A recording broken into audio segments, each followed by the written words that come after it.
E aí, gente, beleza com todo mundo aí? Hoje eu tô com um prazer grande aqui de ter o Daniel Natan aqui comigo. Tudo bem por aí, Daniel?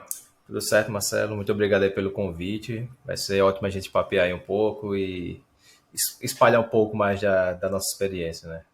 Fantástico, cara. E muito obrigado aí por você tirar um pouco da tua noite, né? Para você já saiu no Brasil 9h12 da noite de sábado, né? Então, você, em vez de estar na balada, tá aqui falando comigo. Então, muito obrigado.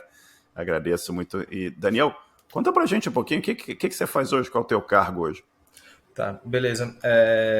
Eu sou desenvolvedor back-end. Minha carreira foi bem focada nessa parte de back-end.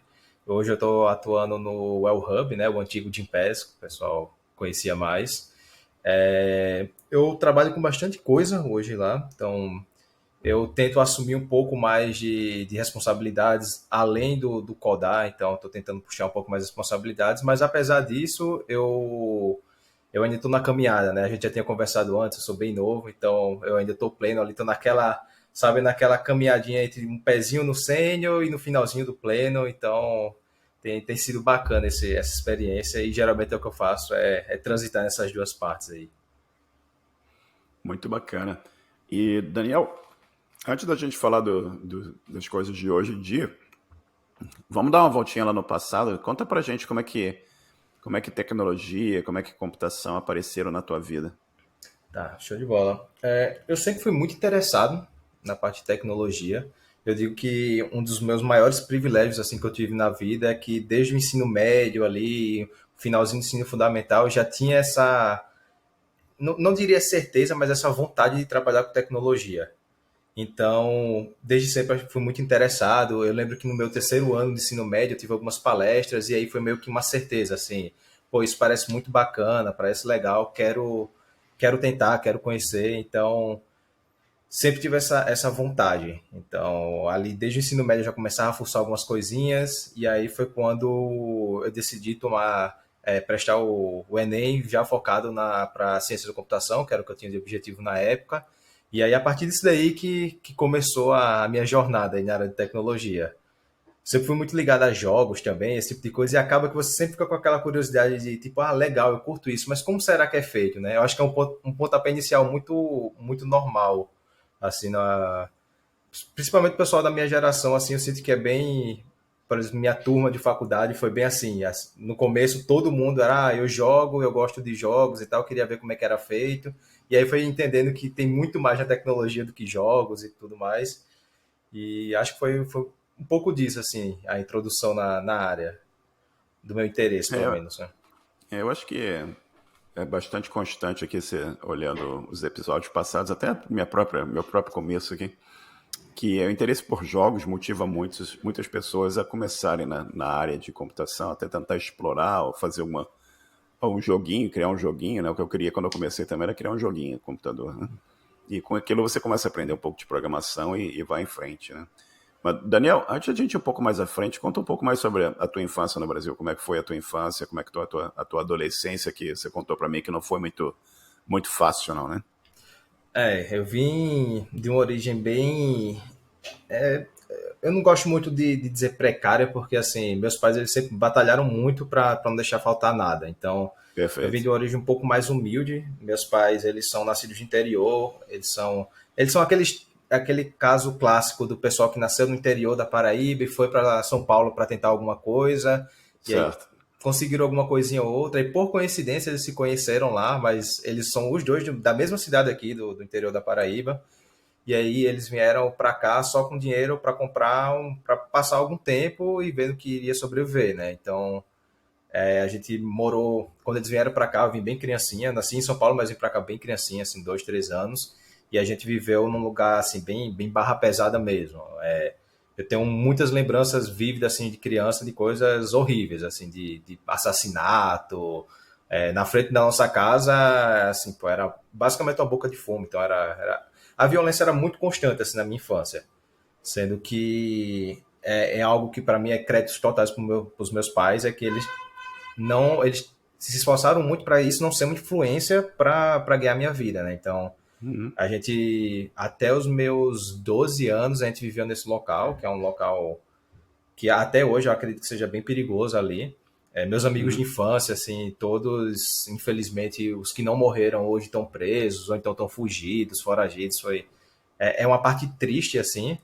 mas créditos totais, assim, para minha família, porque meu pai e minha mãe, assim, se esforçaram muito para me dar uma boa educação, para tentar me mostrar que aquilo ali não era o único caminho, sabe? Era Uhum. algo bem.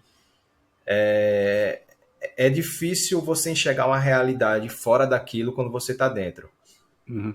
E aí eu acho que meus pais conseguiram mostrar um pouco disso. Então, eles se esforçaram principalmente muito, muito para me dar educação e para a gente sair dali. Então, quando eu fiz uns 13 anos, acho que 13 para 14 anos, eles conseguiram se mudar, então a gente conseguiu sair um pouco daquele local e ter um pouco mais de tranquilidade. Um lugar melhor um pouco, né? E É, foi muito bom. como é que foi a educação? Você estudou em escola pública? Como é que foi nessa época para você? Então, isso daí é novamente crédito totalmente para meus pais. Assim, Uhum. meus pais eles não tinham um emprego fixo. Certo. Eles vendiam, não sei se você conhece buchada. É uma comida. Buchada de bode?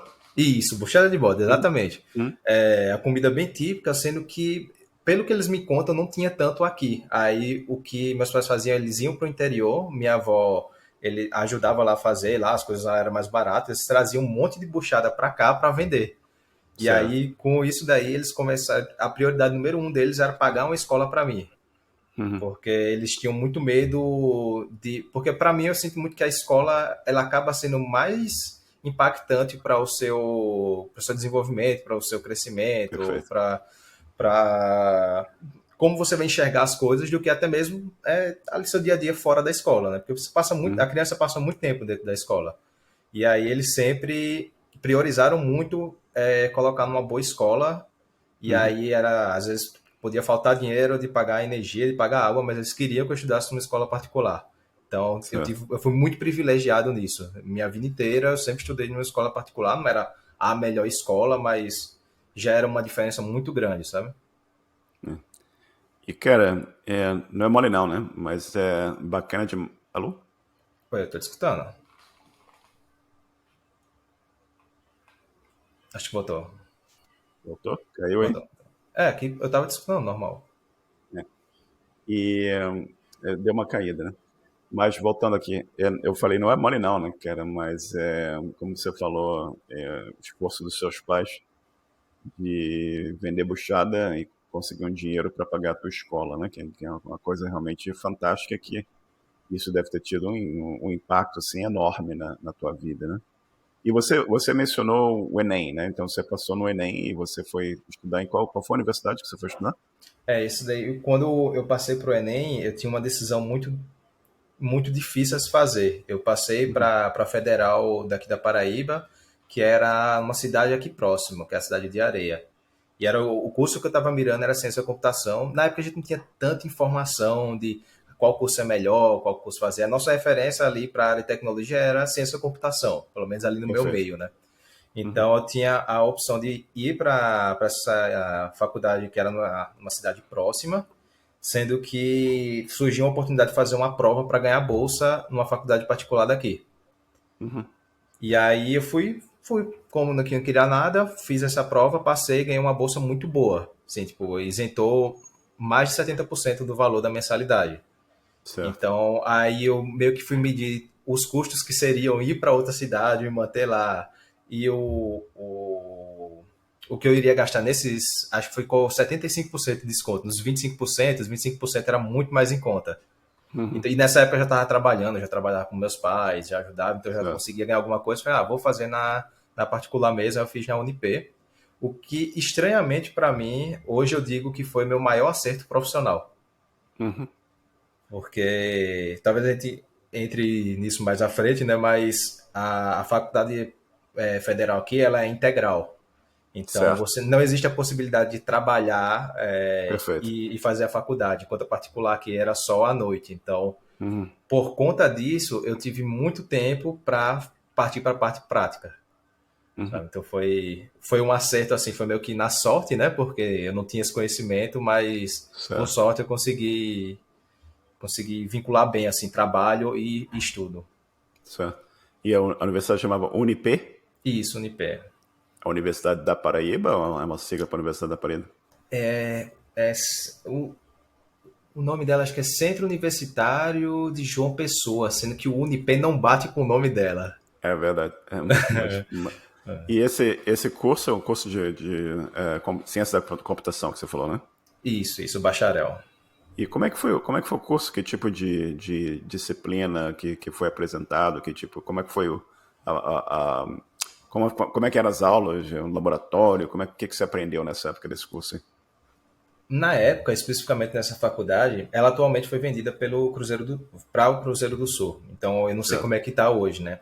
Uhum, Na época, ela estava sendo muito referência na parte de tecnologia. uhum, Então, meio que casou muito bem ali na época. E aí, perfeito. eles tinham alguma estrutura, tinha laboratório, tinha uma grade que fazia bastante sentido para a área. E o principal é que nessa época eles tinham professores muito bons, porque eles Uhum, focaram em pegar pessoas que já estavam muito bem estabelecidos. estabelecidos no mercado. Eles Uhum, pegaram, porque eu sinto que, infelizmente, para uma faculdade conseguir manter uma grade que faça sentido na nossa área, exige um esforço assim, muito grande, porque você pega qualquer outro curso, você faz uma grade hoje que vai durar pelo menos 10 anos, 5 uhum, anos. Na nossa área, não, né? O que é novo hoje, daqui 3 meses já é antigo. Então, como é que uhum, você atualiza isso na faculdade? Então, acho que um grande acerto deles foi que eles pegaram muitas pessoas do mercado que conseguiam se atualizar muito rápido. Porque o que eles faziam no certo. trabalho, eles levavam para a faculdade. E lá eles tinham uma estrutura boa, assim, tipo, tinha bons professores, tinha boas cadeiras, eles estruturaram muito bem a ordem também, de a gente começar ali com o pai. Algo que é bem interessante, que não é tão comum, não sei se hoje em dia é tão comum na faculdade, é que a gente pulou para começar. A gente começou vendo Python, que já era algo bem em 2016, acho que era 2016, era algo bem novo, assim, bem Uhum, relevante, que já estava em crescimento, né? Então, foi muito bom, principalmente o período do começo ali da faculdade. é. E você falou que você estudava à noite, né? E você trabalhava com seus Isso. pais. Seus pais tinham um comércio? Ou ainda era a parte da alimentação? Ou com o que você trabalhava nessa época? Meus pais, eles sempre foram na área da alimentação. Quando eles Certo. conseguiram se estabilizar ali, eles... Meu pai trabalhou muito tempo em pizzaria em São É, Paulo. bacana. Então ele foi e decidiu abrir uma pizzaria, uma lanchonete, que aí começou a crescer e foi se estabilizando. Por isso que a gente conseguiu se mudar, inclusive. E aí eu ajudava eles nessa pizzaria. Sendo que quando eu entrei na faculdade, eu acho que eu passei no máximo uns 10 meses ajudando eles, e aí depois eu já consegui um estágio. Perfeito. Então, Então, foi esse trabalho é fantástico dos seus pais aí, como você falou, né? Reconhecimento super importante. Manda o meu. Eles ainda são vivos, são, né? são sim, são sim. Então, manda meu abraço para eles aqui. Espero que eles ouçam essa nossa entrevista aqui, fundamental na sua vida, né? Como você falou, é sensacional essa evolução e ver que cuidaram muito bem de você para te colocar no caminho da educação, do estudo, que teve todo um impacto importante na tua vida, né? Aí você falou aqui que chegou no primeiro emprego, né? E já era, acho que você falou que seu primeiro emprego foi trabalhar como QA, não foi isso? Isso foi o meu primeiro estágio, ele foi eu estava meio desesperado para entrar na área, porque eu enxergava muito assim. Até hoje, na verdade, eu enxergo assim que na nossa área a coisa mais importante é você conseguir o primeiro passo, que eu sinto que é o mais difícil, principalmente hoje em dia. Então eu sentia que eu tenho que dar o primeiro passo logo, porque uma vez que eu estiver dentro de algum lugar, eu vou me esforçar para me provar como pessoa ali, como profissional, sendo que ter essa primeira oportunidade é muito difícil. Então eu tinha dois rapazes na minha faculdade, um já era arquiteto na época, arquiteto de software, e o outro ele era QA. E aí esse amigo meu QA, ele falou: "Ah, você poderia tentar fazer a certificação de QA, que é a CTFL. Que é uma certificação bem relevante na área de QA e tal. Falei, tá, eu vou estudar, vou tentar fazer e aí vou ver o que eu consigo. Aí eu apliquei, consegui tirar a certificação, aí eu saí atirando para todas as empresas da cidade. Falei, ó, eu tirei a certificação, tem uma vaga de estágio aí para QA. Aí comecei a mandar e-mail para todas as empresas que eu conhecia aqui. E aí uma das empresas estava fazendo o processo seletivo, eles não me selecionaram. Aí eu consegui o e-mail de uma mulher que trabalhava lá, mandei, ó, não sei se vocês passaram batido, eu tenho aqui meu currículo, eu tirei a certificação. E eu começava a encher o saco dela até que eu consegui essa vaga de QA como estagiário. Persistência é tudo, né, cara? Você É, persistiu, tive que. persistiu, foi atrás e conseguiu a vaga de estágio, né? Tive que ir atrás. Eu já me envolvia com projetos de extensão na faculdade, porque Certo. acho que era bem importante, assim. Eles Aham. tinham um projeto bem bacana que era... Eles pegavam projetos pequenos de empresa, sem custo, eles não cobravam, mas aí os alunos que desenvolviam. Então, E- já pegam uma experiência ali, né, com isso. sim, sim. Bacana demais. E conta pra gente como é que foi o estágio. O estágio foi em QA, né? Foi. Ele foi um pouco esquisito porque era uma empresa um pouco mais antiga e eles não tinha vontade de se atualizar tecnologicamente. Uhum. Então, para você ter ideia, isso foi em 2000 e acho que foi 2017, isso daí, finalzinho de Uhum. 2016. Certo. E eles ainda usavam aquela 97 Delphi, eu não lembro o nome da língua, acho que é Delphi. Delphi, linguagem que parece Pascal, né? Baseada Isso, no isso que é de Pascal. 93, se não me engano, era É. 97. É uma linguagem muito antiga, assim, e o core deles era ao redor disso. Certo. Então, assim, eu tava trabalhando com a tecnologia muito antiga, mas para mim tava maravilhoso, assim, eu Uhum. finalmente já tava conseguindo trabalhar na área, tava aprendendo alguma coisa, Uhum. ele utilizava algumas metodologias ágeis ali, é o Certo. famoso cascágio, né, que misturava ali Uhum. um pouco de ágil com cascata.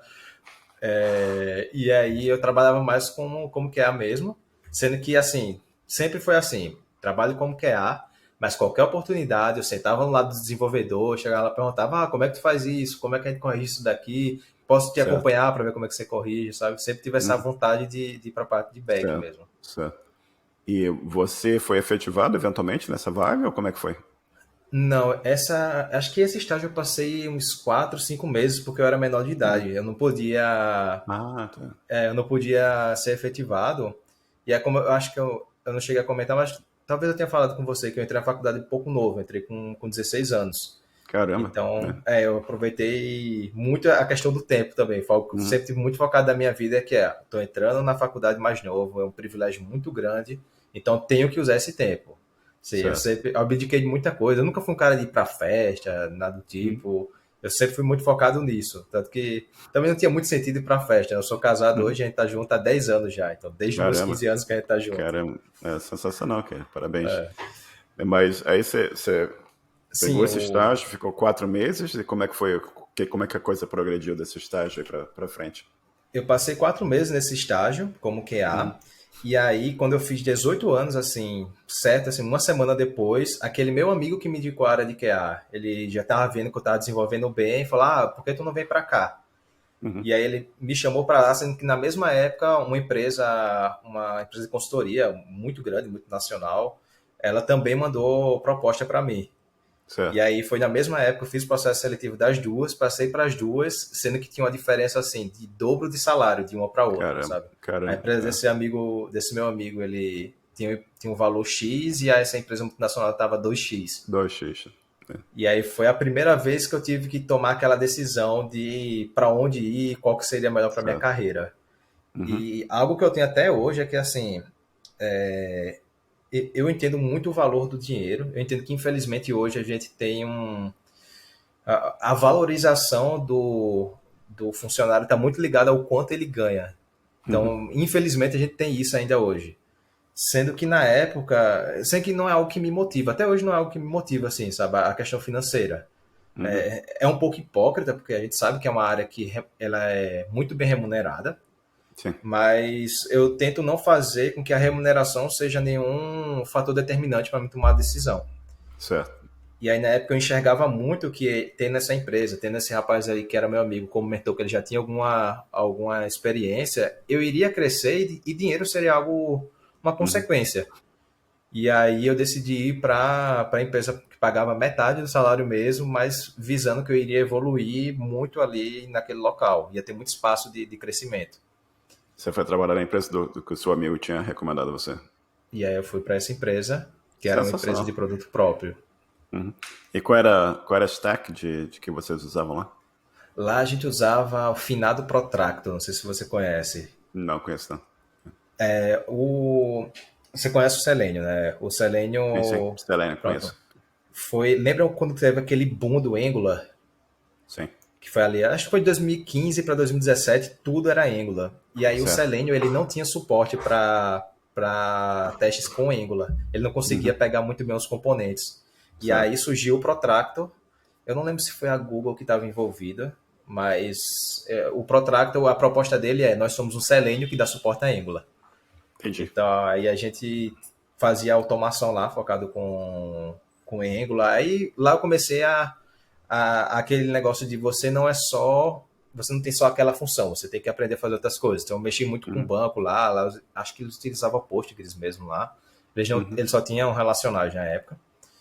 E aí era mais ou menos isso que eu trabalhava, com Protractor, que era para automação, e um pouquinho de banco, eu vi um pouquinho de infra ali, eu usava o Jenkins antigamente também lá. E aí sendo que nessa época foi a época que eu estava realmente muito fissurado em querer ser desenvolvedor. Então eu fiz amizade com todos os desenvolvedores, estar sempre do lado deles, enchendo o saco deles, falando para me ensinar, para eu ficar fazendo pé com eles enquanto trabalhava. E você, eventualmente, nessa empresa, você passou de QA para desenvolvedor ou você precisou sair da empresa para virar desenvolvedor?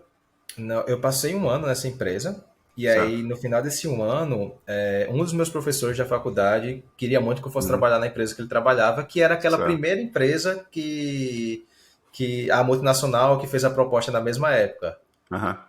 E aí ele queria que eu ia para lá, ele queria que tivesse, mesmo sendo muito novato, ele queria alguém que fosse a pessoa que puxasse a responsabilidade, que ele podia contar. Correto. E ele achou que fazia sentido, e aí ele me fez uma proposta arriscada. Ele falou, eu sei que você quer ser desenvolvedor, a gente tem uma vaga de QA, mas qualquer espaço que tiver para você virar dev, a gente faz um esforço para tentar ver se funciona. E aí fiquei naquela dúvida, não sei se eu vou, não sei se eu fico aqui. Conversei com o pessoal da empresa, era uma empresa menor, o dono trabalhava lá na empresa mesmo, ele ficava lá, ele veio conversar comigo. Enfim, foi aquela novela de sempre, de vai para lá, fica aqui e tudo mais. E aí eu decidi ir para lá. Eu saí dessa e fui para outra empresa como QA, mas com essa promessa de, quando tiver a oportunidade, vou virar dev. Isso. E aconteceu? Então, aconteceu por um erro de planejamento. Foi bem. Por um erro de planejamento que acabou acontecendo. Lá eles tinham muito. Conta pra gente esse erro de planejamento. Como é que foi isso? Eu tenho um projeto de telecom, que era um cliente que estava bombando lá, assim, estava muito forte. Certo. Eu acho que esse mesmo, era consultoria a empresa, né? Acho que esse mesmo cliente sustentava pelo menos umas 10 a 15 equipes. Assim, era praticamente um andar inteiro só desse cliente. E aí, sem que eles não tinham ninguém que fazia automação. Eu entrei para lá nesse sentido. Aí, como a consultoria tem tem uma conversa um pouco mais deleiada, né? Um pouco mais devagar com o cliente, entre a demanda chegar e ser desenvolvida. E aí, para vender a demanda, eles falaram, a gente vai ter automação, aí já avisando a contratação, né? A gente vai ter automação e vai demorar de 2 a 3 meses para concluir a automação do fluxo principal lá que eles tinham. Sendo que quando eu cheguei, que era para fazer isso, acabou que eu fiz em uma semana. Porque era era um escopo menor, sem que eles não tinham ninguém com a expertise para fazer a estimativa, sabe? Certo.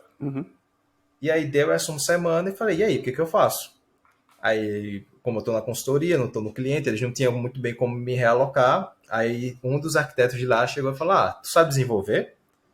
Eu falei, saber eu nunca fiz, mas eu sei que se você me mandar fazer alguma coisa, eu vou conseguir entregar. Pode ser que eu demore um pouquinho, pode ser que eu faça rápido, mas eu vou entregar. Ele falou, então pega essa task aqui simplesinha para fazer e aí a gente conversa. Aí lá era full stack, os desenvolvedores, né? Era alguma besteirinha lá para mexer, era tecnologia um pouquinho antiga, era JSF, se eu não me engano, na época, com JSF, aí tinha Java ali por trás, né, no back, era um monolito assim, bem bagunçado. Fui lá, fiz, funcionou. Aí ele pensou, vou colocar ele para entregar uma coisinha ou outra ali de desenvolvimento, até ele ter novas demandas. Sendo que acabou que começaram a contar muito comigo, sabe? Então, passou a primeira semana, falar, não, isso aqui não vai faltar mão porque Daniel pode pegar. Aí, beleza. Aí, segunda semana, essas demandas aqui a gente deixa para Daniel, esses daqui a gente deixa para não sei quem, e aí já estava lá no meio do planejamento. Aí passou, acho que 2, 3 semanas, o cliente já estava ciente que eu estava desenvolvendo e já estava contando comigo para a parte de desenvolvimento. Então, assim, foi o erro de planejamento, acabou me colocando dentro do planejamento de desenvolvimento. Aí teve até um episódio que precisou a consultoria precisou de testador, de alguém para automatizar, e aí me alocaram e o cliente veio com os dois pés no peito da consultoria, falou, não, ele é desenvolvedor daqui, pode mudar a carteira dele. Aí foi quando eu fiz essa voltinha aí de QA para desenvolvedor. Bacana, cara. Então, um pequeno ajuste de planejamento. Não foi um erro de planejamento, foi um ajuste de planejamento, né? Mas Que podemos levou, deixar que assim. levou. E você começou a trabalhar com Java, é isso? Isso, comecei com Java. Era full stack lá, né? Então era Java e JSF. Certo. E como é que a coisa evoluiu nesse trabalho?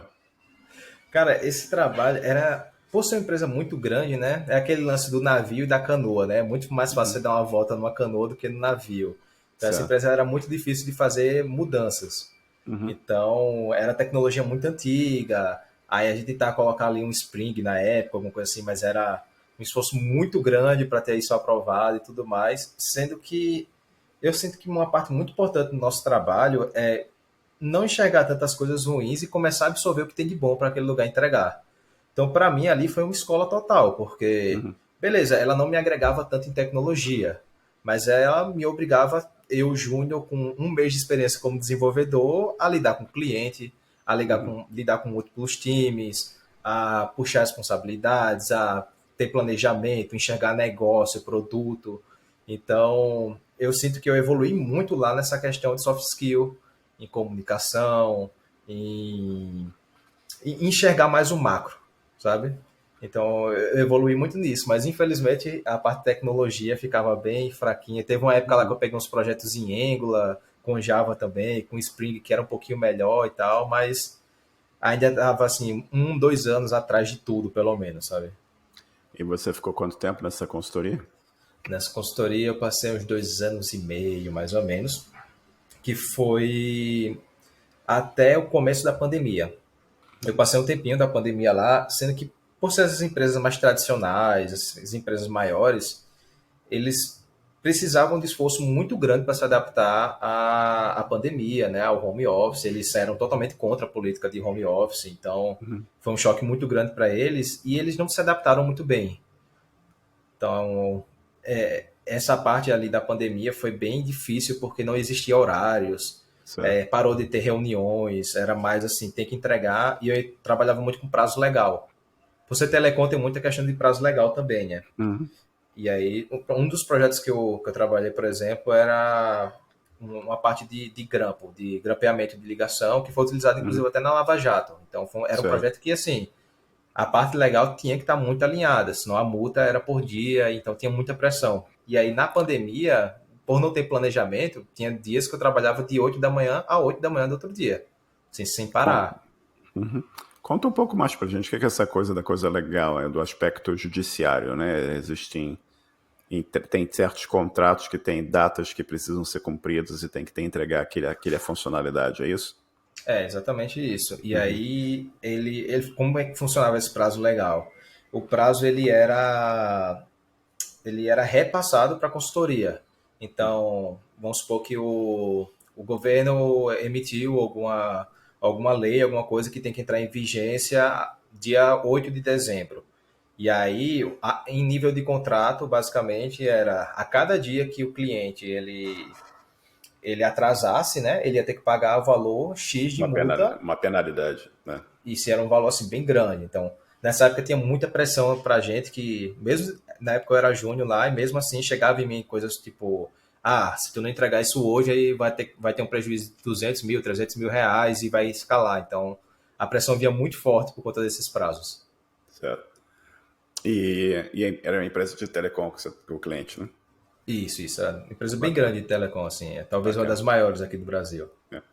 E você saiu eventualmente dessa consultoria e foi para outra consultoria?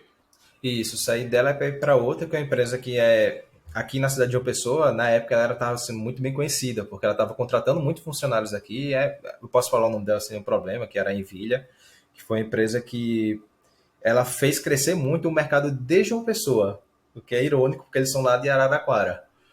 Então, pois é, eles lá de São Paulo, assim, tipo, do outro lado, eles contrataram muita gente daqui. O que eu ouvia é que aqui o custo era bem mais barato, né? Então eles conseguiam contratar muito fácil. Antes da pandemia não tinha tanto home office, então tinha mais a É. opção de trabalhar em empresa local. e eles acabaram contratando muitos funcionários daqui porque o custo era muito bom e eles gostavam muito dos funcionários daqui. Uhum. Eles sentiam que a gente produzia muito bem. Ô, Daniel, você não acha interessante fazendo uma analogia da evolução? Analogia não, análise da evolução da vida, né? Você pensar nos seus pais que saíram daí de João Pessoa, foram para São Paulo, né? Naquele movimento tradicional do pessoal que vai do Nordeste para São Paulo para tentar a vida em São Paulo, passa por um monte de dificuldade. Eventualmente, seus pais voltaram para ir para Paraíba, né? Mas nesse momento aí dessa empresa que você está descrevendo, você tem uma empresa de São Paulo, contratando profissionais que estão aí na Paraíba, profissionais de informática, de tecnologia, né?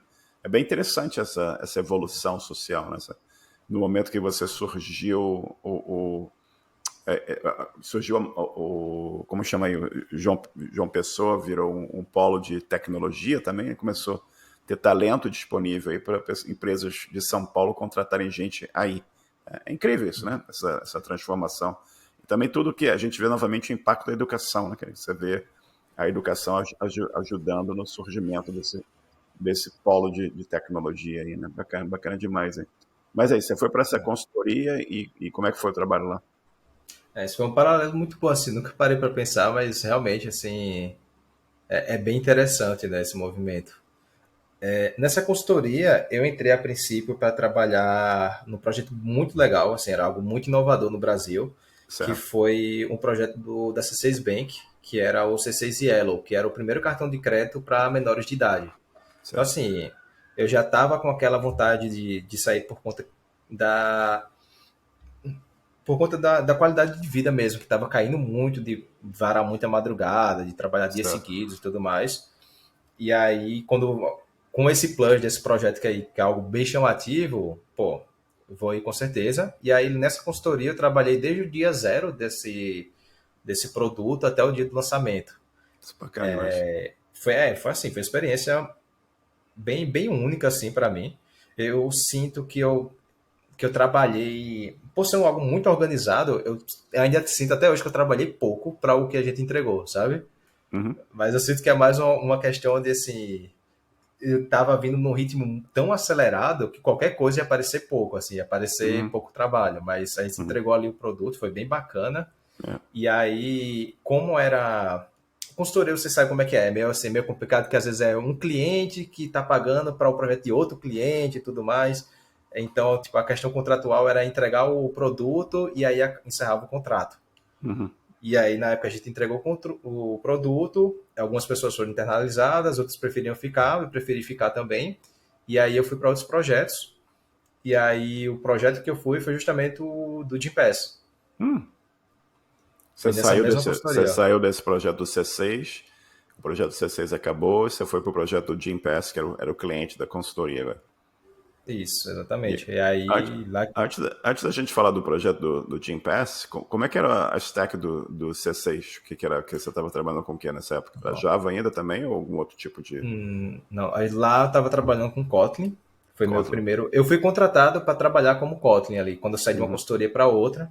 Sendo que Certo. por ser JVM também e tudo mais, o pessoal fala, eu falei, eu não sei Kotlin, nunca vi nada de Kotlin. Uhum. O que eu sabia de Kotlin era que algumas pessoas usavam em Android. Então era assim, nada a ver Alô, parou, com.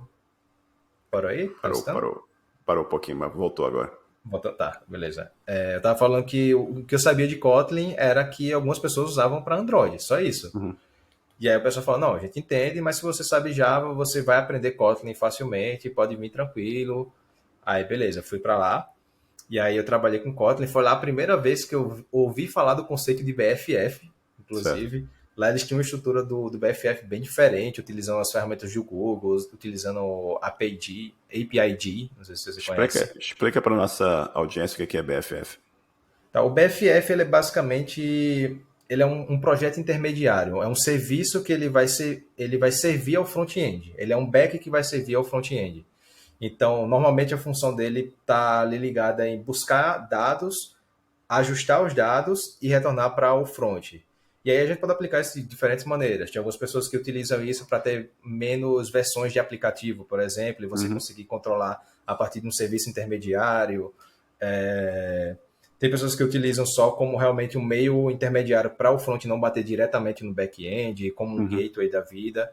E aí certo. foi ali que eu fui aprender o que era um BFF, sendo que é algo bem inusitado, que normalmente a gente vê um serviço mesmo, né? Não Uhum, um API Gateway dentro de uma uhum, network ali, de uma infraestrutura do Google. Então certo. é bem único assim, e Uhum, foi bem interessante. E acho que é isso. Assim, de tecnologia em geral era mais isso daí, era mais Kotlin mesmo, aí precisava ali uhum. um banco ou outro. Não tinha tanto integrações com a AWS, por exemplo, nenhuma que eu lembre. Acho que talvez a gente tivesse alguma coisinha ali, tipo um S3 da vida, uma coisa assim mais simples, sabe? Você mencionou APG, você chegou a usar APG também? Usei o API do Google. Não conhecia ele na época, Uhum, assim, foi algo bem. Eu pensei que ele era usado para BFF até começar a estudar e ver a imensidão ali de coisa, de camada de uhum. network, de segurança, Sim, sim. de tudo que ele disponibilizava. Que ele é um API Gateway, correto? Sim, sim, ele é um API Então, Gateway, uhum. que E você fundamentalmente ele não é BFF, né? Tipo, ele é um API Gateway que pode ser utilizado como BFF. certo. E ele funciona também para fazer coisas como rate limiting, né? Para você proteger, reduzir a quantidade de acesso ou limitar o acesso ao API de uma certa forma. Você pode controlar para evitar coisas como DDoS e outras coisas do gênero, né? Eu não lembro mais porque faz um tempinho, mas eu Uhum, acredito que ele tem até uma espécie de load balance interno nele uhum, também, para poder uhum. controlar. Então ele é bem Perfeito. completinho. Mas estranhamente, após essa experiência, eu nunca vi nenhum lugar que utilizasse. Ele É, parece uma ferramenta bem interessante assim para mim, é. mas desde então eu nunca vi nenhum lugar que usava. Legal, legal. Mas isso era no projeto do C6, né?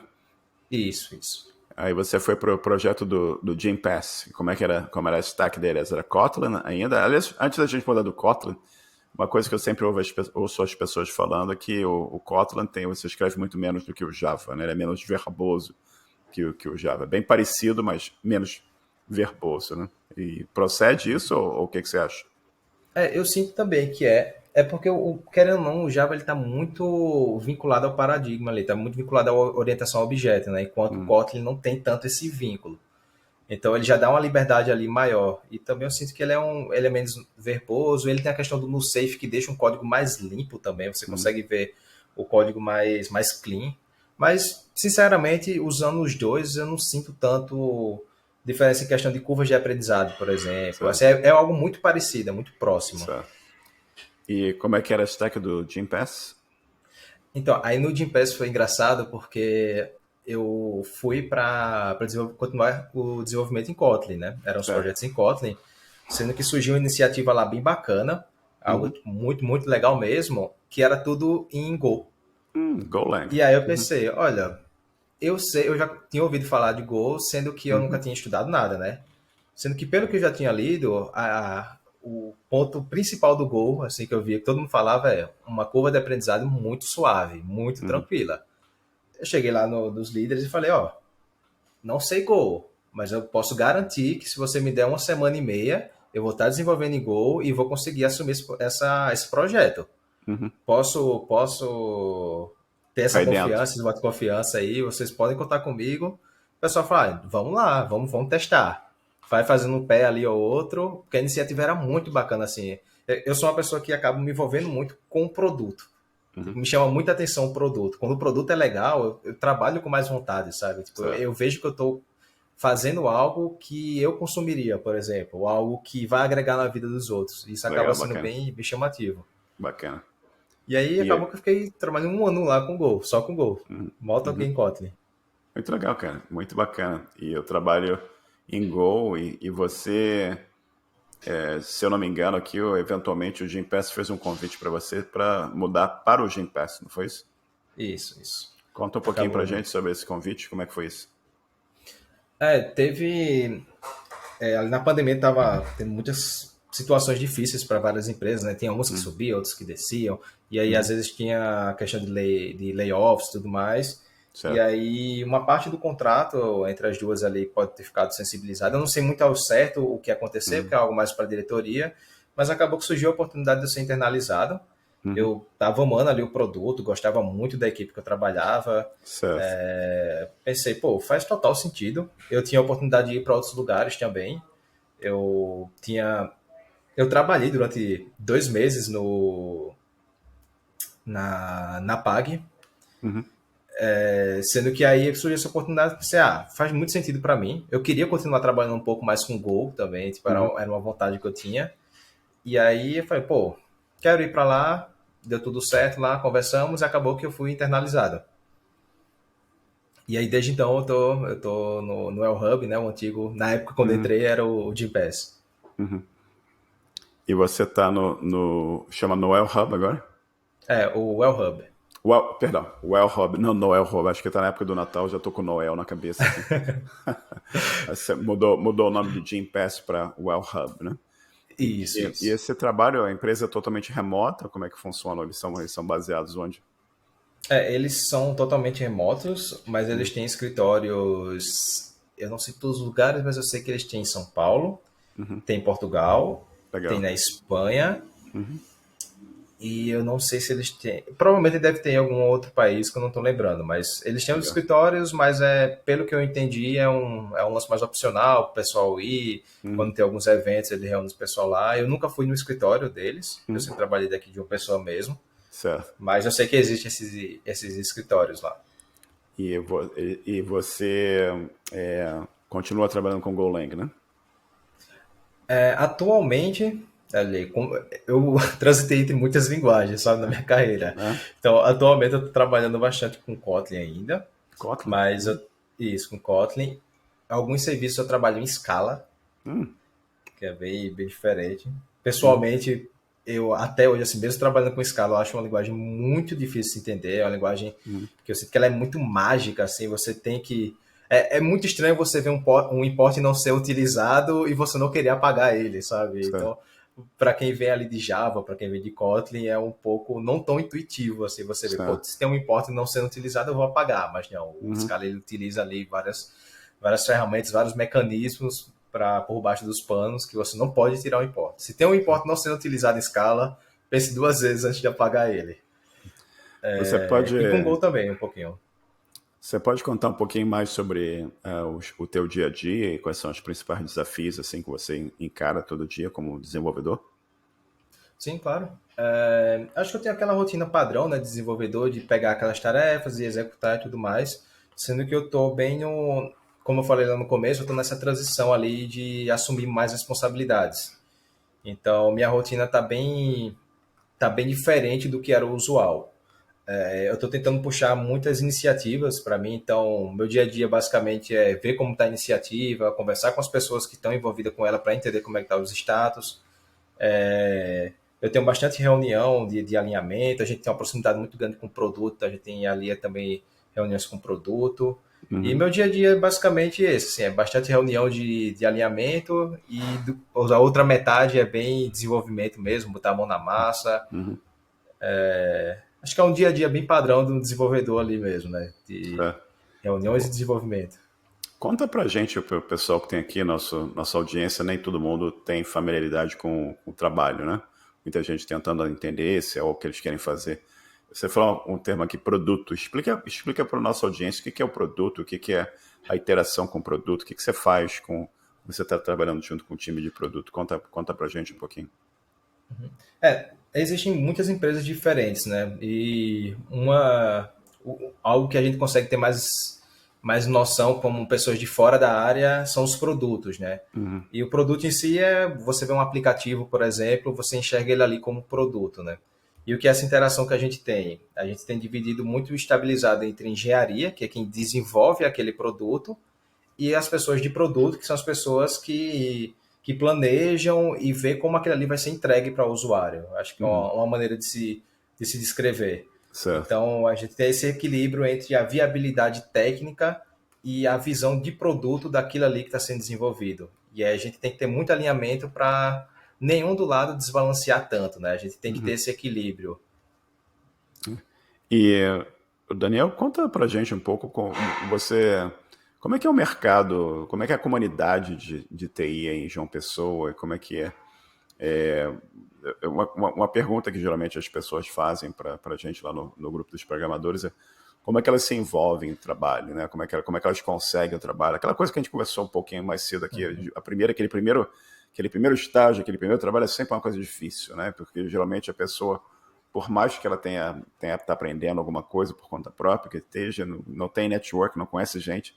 Então, o que eu sempre falo para as pessoas, pô, cara, se enfia no GitHub, arruma os projetos open source, começa a contribuir com o que seja, e monta um portfóliozinho, cria algumas aplicaçõezinhas e vai a meetup, né? Vai a encontros, conhecer pessoas da área. E é o que você fez, né? Persistência, você vai enchendo o saco das pessoas até que eventualmente uma porta abre, né? Como é que funciona isso em João Pessoa? Como é que é a comunidade aí? Se alguém está ouvindo a gente aqui, mora em João Pessoa, existem grupos onde as pessoas se encontram de vez em quando, bate um papo sobre programação, comunidade, oportunidades. Como é que funciona isso por aí? É bem interessante você tocar nesse ponto, porque hoje dois amigos meus estão fazendo o curso de ciência da computação. Não, na Certo. verdade estão fazendo de ADS, Análise de Desenvolvimento de Sistemas. Certo. E eles começaram alguns meses atrás e eles me perguntaram justamente isso, né? Uhum. E aí, como é que é para iniciar? Quais são as dificuldades?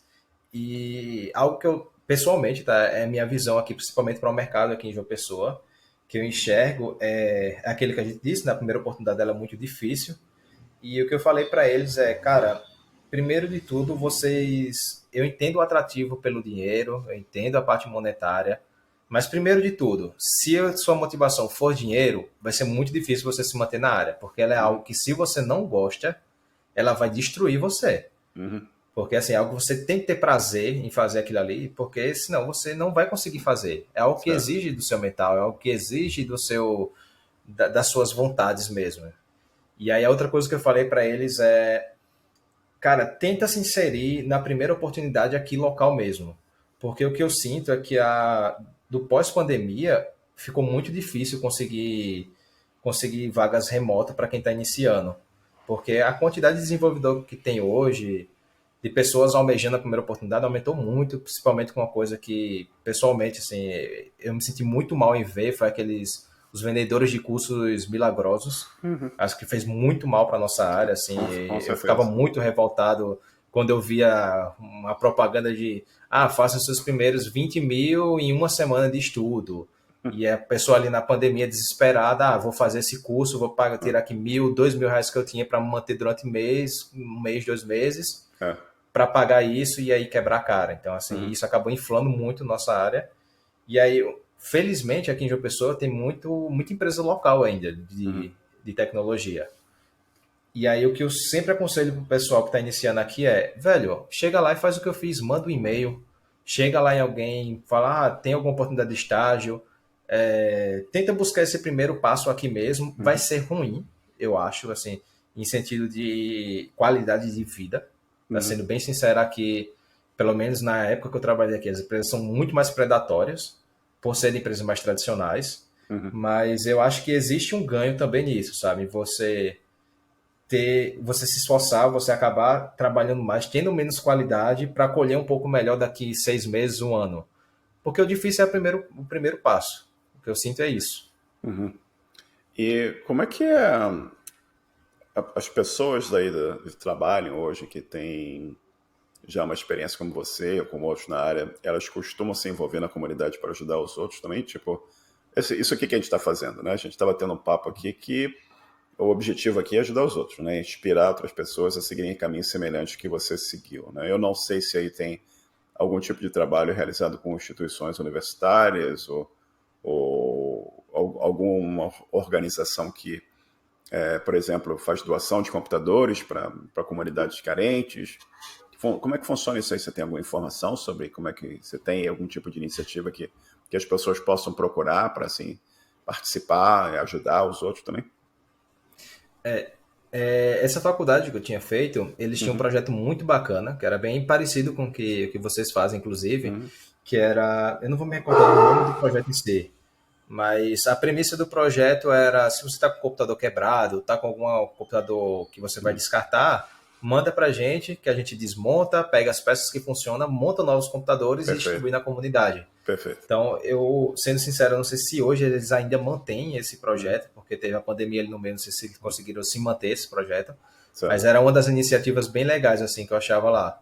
Uhum. E foi bom Bacana. que eu aprendi a desmontar e montar computador, que é uma vergonha. Sim, Eu sei que é sim. uma vergonha. Eu não sabia desmontar nem montar um computador, mas lá deu para mim aprender também isso. Então teve ganhos. Né?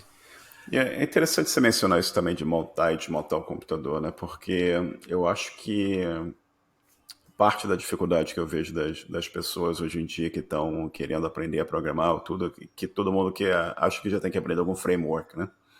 Então eu acho que framework tem certas coisas que vai ter que fazer, vai ter que usar e tal. Mas é importante você ter ideia do que é um computador, né? Para você virar um programador, você tem que entender que o computador é uma máquina que tem uma CPU, que tem memória, tem storage, e você tem que entender como aqueles pedaços funcionam, né? Como aquele todo é a plataforma onde você vai executar o seu programa. Isso aqui você pode, pensando no computador, você pode transferir isso para o mobile, você pode transferir isso para um container, porque o container, tudo ali é algum ambiente que está sendo. Se bem que o container está funcionando em cima de um host que tem um hardware ali por baixo que vai executar a tua aplicação, né? Mas eu acho que é importante ter esse entendimento, isso que você falou de ter a possibilidade de montar, desmontar um computador, isso gera um aprendizado muito bacana também, né? Você vai entender o que é uma placa-mãe, o que é uma CPU, o que é uma GPU, né? Você vai entender como é que é a memória, você vai entender os problemas que podem acontecer também, isso é bem legal. E, cara, a gente está conversando aqui por quase uma hora já, e você, olhando aqui para trás, né? Você olha lá o teu começo lá no como QA e eventualmente a tua persistência abriu aquela oportunidade para você e continuou com a persistência e você falando para as pessoas, olha, eu sou QA, mas eu acho que eu consigo desenvolver, se você me abre uma porta aqui que eu vou em frente, eu vou embora e vou entregar, entendeu? Você foi indo, persistência, tudo, né? E você está aqui, né, trabalhando como desenvolvedor numa empresa bacana, na Gympass. E tem alguma coisa. Eu sei que você ainda está ainda. Você falou para mim que você tem 25 anos, né? Você é super, hiper Isso, novo, né? sim. Você tem menos da metade da minha idade. E olhando para você e pensando, certamente você tem uma carreira enorme na sua frente, né? Você está ainda no. Você tá já, eu sei que você começou cedo, com 16 anos e tal, trabalhando com algumas coisas aqui, mas você tem uma eternidade à sua frente, né? E pensando nisso, olhando hoje para o que você faz hoje, tem alguma área de tecnologia assim que você olha para frente e fala, pô, esse negócio aqui é interessante, quem sabe um dia eu gostaria de trabalhar com isso? Tem algo assim que você pensa hoje em dia? Hoje eu tenho. Eu gosto muito de trabalhar nos meus déficits, sabe? Então, Uhum. tipo, algo que eu sinto que eu tô pecando um pouco, que eu tenho que entender mais. Como você disse, né? É importante a gente entender do como o computador funciona. Também tem algumas coisas que não basta saber usar, tem que entender como é que ela funciona. Eu sinto Perfeito. que algo que eu quero muito me aprofundar na parte de cloud Uhum. é algo que eu sinto que é o futuro. Uhum. Assim, já é o presente, na Já verdade, é né? o Não é o presente, futuro, já é o correto. presente, né? Uhum. E eu sinto que, assim, ter o bastante para executar o que precisa não é o suficiente, sabe? Você tem que saber como funciona para tomar decisões. E é isso que eu estou tentando trabalhar mais. E é isso que eu estou visando também ali para um futuro prévio. Esse futuro mais breve eu quero ser uma pessoa que pode, se alguém tiver algum problema de cloud, falar, fala com o Daniel que ele deve saber qual é a melhor decisão ali. Então, o que eu Bacana, estou cara. mirando é um pouco disso, sabe? Bacana. E a minha recomendação é buscar uma certificação em alguma coisa de cloud que vai te dar uma visão bem grande de tudo que você está disponível para ti no cloud. Bacana, bem legal. E olhando, a gente olhou um pouco para o futuro agora, né? Perguntei uma coisa, e aí, o que você acha que o futuro vai te trazer, o que você gostaria de fazer à medida que a tua carreira evoluir? Mas olhando para trás, né? Vamos olhar um pouco para trás aqui. Teria alguma coisa que você teria mudado? Tudo que você descreveu para mim aqui, algo que você teria feito diferente? O que você acha que você teria mudado alguma coisa? Não teria mudado? O que você acha? Cara, acho que profissionalmente tem um período na minha carreira que eu mudaria com certeza, que foi ali os primeiros anos de pandemia. Foi algo que eu tinha como muito forte pré-pandemia ali, trabalhando presencial, era uma parte social, de comunicação, de ter. Eu já estava dando curso, já estava começando a dar treinamentos, fui para a faculdade dar aulas, então eu estava desenvolvendo muito isso e chegou na pandemia, foi assim, foi de 100 a zero muito rápido. Teve uma parte ali, um período da pandemia, que eu estava muito naquilo de eu vou executar meu trabalho tecnicamente, vou executar bem, mas não estava desenvolvendo tanto minha parte de soft skill como eu já vinha desenvolvendo bem. Uhum. Assim, minha comunicação ficou muito ruim, a minha comunicação estava bem mais baixa, assim. Eu não sei se era a falta do contato humano, porque eu sempre fui uma pessoa que sempre chegava no escritório, ia falar, falava com todo mundo, conhecia todo mundo, me comunicava muito bem. E aí, depois disso, você, sabe, você dentro da sua sala, talvez eu não tenha me dado tão bem com isso, mas eu tentaria, se eu pudesse mudar, me esforçar um pouco mais para manter aquilo, sabe? Não perder, Uhum. porque querendo ou não perder aquele período de desenvolvimento. Eu acho que depois de um tempo eu recuperei novamente, comecei a trabalhar de novo, mas não precisava dessa pausa, sabe? Talvez eu fosse um comunicador muito melhor, poderia ser ter uma liderança melhor se eu não tivesse desacelerado nesses momentos, Uhum. sabe? Uhum. Então acho que isso é algo que eu mudaria, assim. Você pensa em quem sabe dar aula e ir para uma universidade ou para algum curso e ajudar as pessoas que estão começando também a aprender? O que tu acha disso? Era uma vontade assim minha. Eu não penso tanto nisso hoje em dia, mas Uhum. ainda tem aquele fundinho, sabe, no coração de Sim. eu tinha muita vontade nem que seja uma ou duas cadeiras ali, principalmente do começo. Sim, eu tive um professor maravilhoso, Gustavo Sávio, assim, ele foi para mim um mentor incrível Uhum. e muito da minha vontade de continuar na área quando eu estava iniciando, da certeza de, tipo, realmente isso aqui é o que eu quero, foi do jeito que ele ensinava, sabe? O jeito Certo. que ele dava aula para mim era muito inspirador, era muito legal, muito descontraído. Ele quebrava um pouco o protocolo de seguir exatamente a grade como era e adaptar para, ó, o trabalho é assim, a gente pode ver isso daqui. Tanto que ele que aplicou o Python assim, no primeiro período, que foi algo bem legal. Ele trazia uns projetos mais dinâmicos e eu via o quanto aquilo me inspirava, sabe? E dava vontade, eu sempre tive essa vontade de inspirar outras pessoas dessa maneira também, dando Bacana, aula. cara. Bacana. E, cara, eu acho que todo mundo da nossa área tem o dever de tentar ajudar os que estão vindo atrás da gente, né? E Sim. assim como outros te ajudaram, né? Você vai ajudar outros também. Bacana, bem legal. E você, por falar em ajudar os outros, né? Você tem recomendações para quem está começando? E como eu te disse lá no grupo dos programadores, e em vários outros grupos também tem um linguagem de programação, tem outros grupos que eu participo também.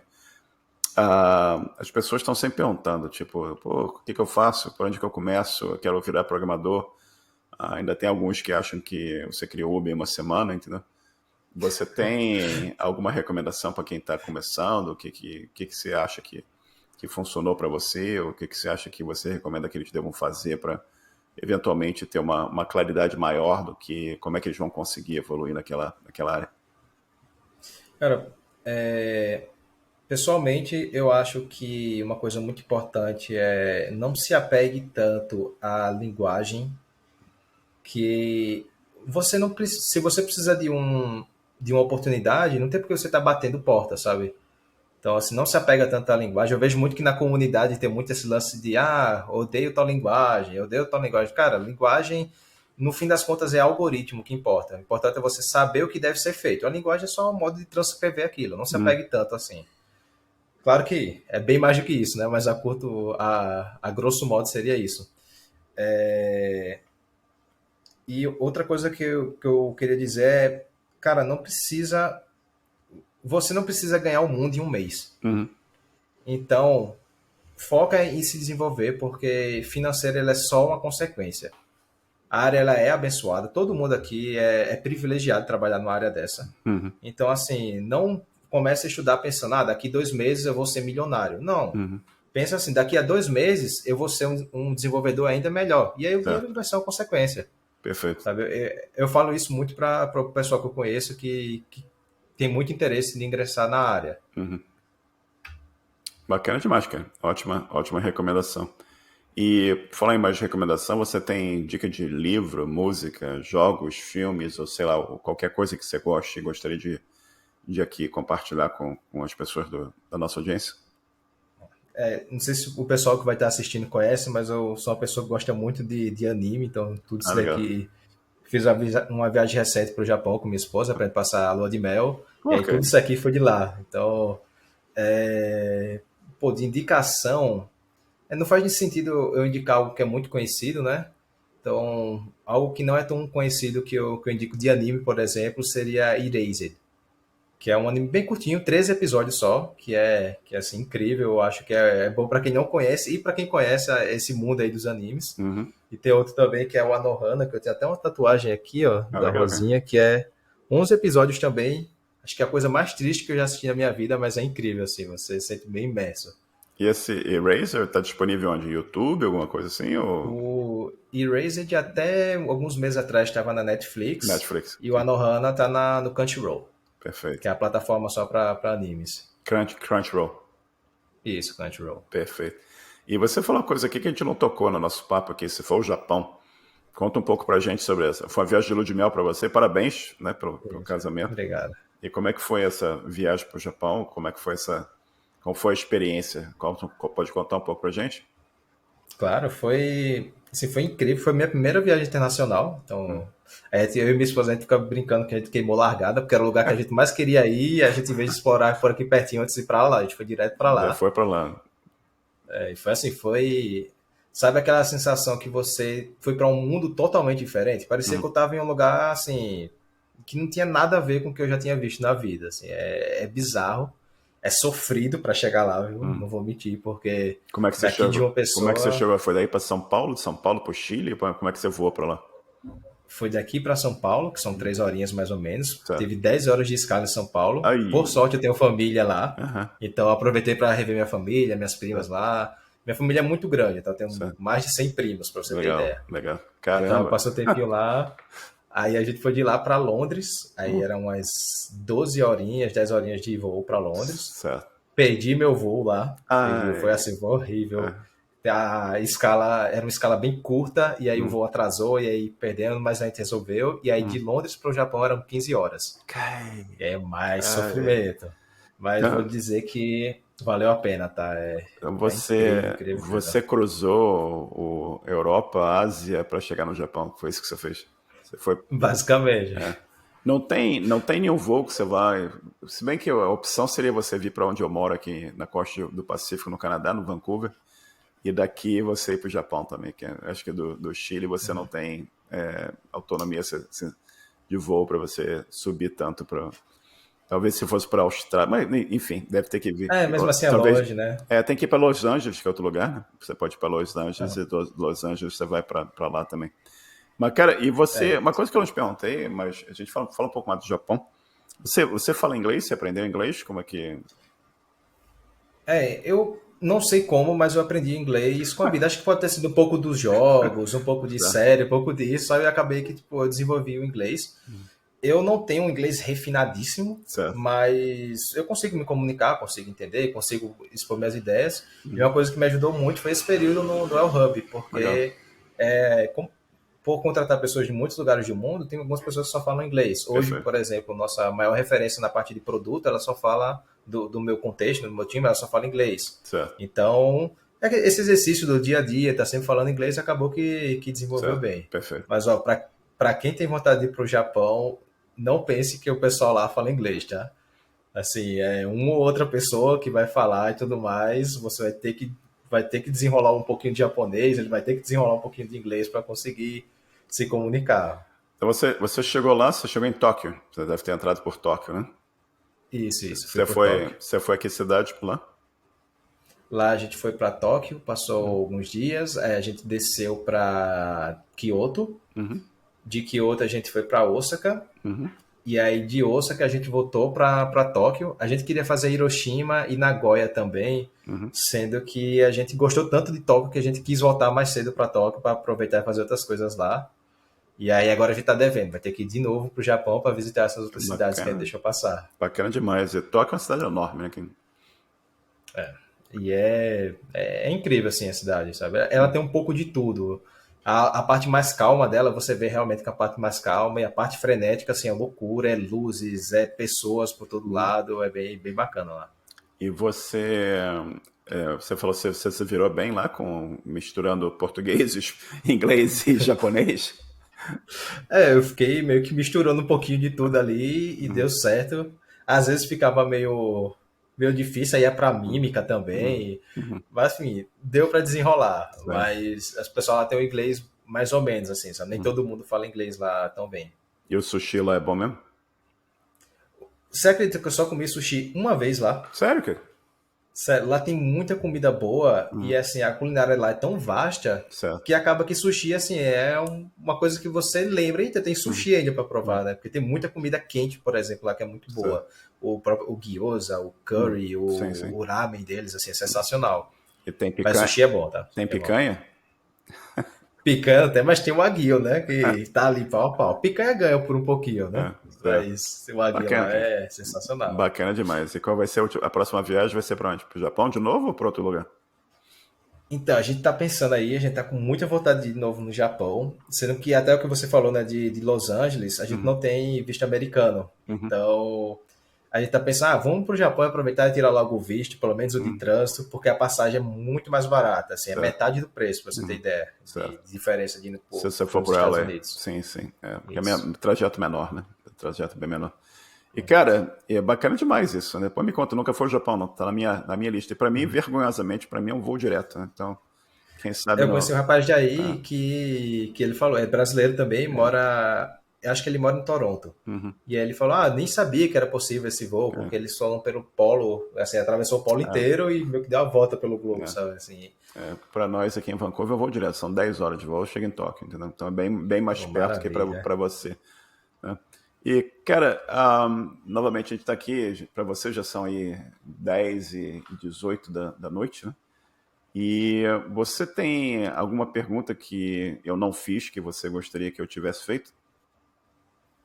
Eu acho que em geral, assim, a gente conseguiu bater um papo bem legal. Uhum, Foi bem bacana, assim, compartilhar um pouco da minha trajetória. Como uhum, você disse, ainda está começando, né, querendo ou não, ainda uhum, tá bem no né? começo aí, mas foi bem bacana É, de compartilhar isso aí. que bom, cara. E eu fico muito feliz aqui com o nosso papo e espero que você tenha se divertido com o papo, tanto quanto eu me diverti, quanto que eu aprendi aqui. Então, E antes da gente fechar aqui, você quer divulgar alguma informação para contato, LinkedIn, rede social, o que você quiser divulgar? Ó, eu tenho eu sou um cara de muitos hobbies, tá? Uhum, Assim, faço muita coisa além do trabalho. perfeito. Eu pratico muito esporte, sempre pratiquei. Eu tenho alguns hobbies de jogar, de ler. Mas uma coisa que eu tenho um hobby muito assíduo é de desenhar. Então eu tenho um Instagram lá de desenhos, que eu sempre posto meus desenhos. Eu te mando, talvez você coloque aí numa descrição, uma Sim. coisa assim do tipo, Mas que é o mencione. arroba sagashi.art. É bem esquisito de escrever, Sagache então eu te mando lá. ponto A, Ponto art. ponto arte, ok. ART, Sagache.arte, isso. perfeito. Eu posto lá meus desenhos lá. E manda para mim o Acho link que é que isso. eu coloco nas notas do episódio. E, novamente, Pode cara, ser. um prazer enorme. Muito obrigado pelo teu tempo. E um prazer grande. E que a gente converse mais aí e vai participando, vai ajudando os outros também.